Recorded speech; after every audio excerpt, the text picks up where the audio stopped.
तुम्ही पाहत आहात MCN न्यूज मराठी। जगद्गुरू संत तुकाराम महाराज जयंतीनिमित्त जळगाव जामोद शहरातील संत तुकाराम महाराज पतसंस्थेमध्ये रक्तदान शिबिराचे आयोजन करण्यात आले होते।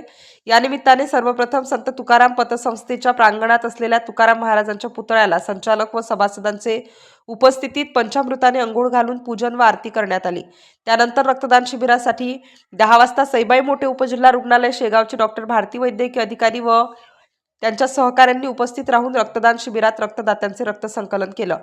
रक्तदान शिबिराच्या छोटेखानी समारंभात डॉक्टरांसह चमूचा शाल, श्रीफळ व पुष्पगुच्छ देऊन संस्थेच्या वतीने सत्कार करण्यात आला। पतसंस्थेचे अध्यक्ष रघुनाथ कौलकार यांनी प्रास्ताविकामध्ये संस्था दरवर्षी आरोग्य शिबिरासह समाज उपयोगी उपक्रम राबवित असते अशी माहिती दिली।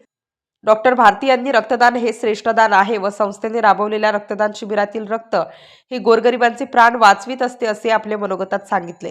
यावेळी संस्थेचे उपाध्यक्ष वाल्मिकराव ठाकरे, सचिव सोपान गोंड, संचालक डॉक्टर अशोक शेजोळे, शंकर इंगळे, गोकुळ ठाकरे, भगवान देवचे, साहेबराव कळसकार व व्यवस्थापक नंदू निमकर्डे हजर होते।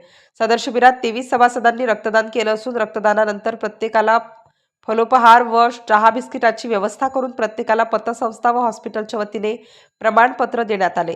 MCN न्यूज मराठी करिता वैभव वडोदे, जळगाव।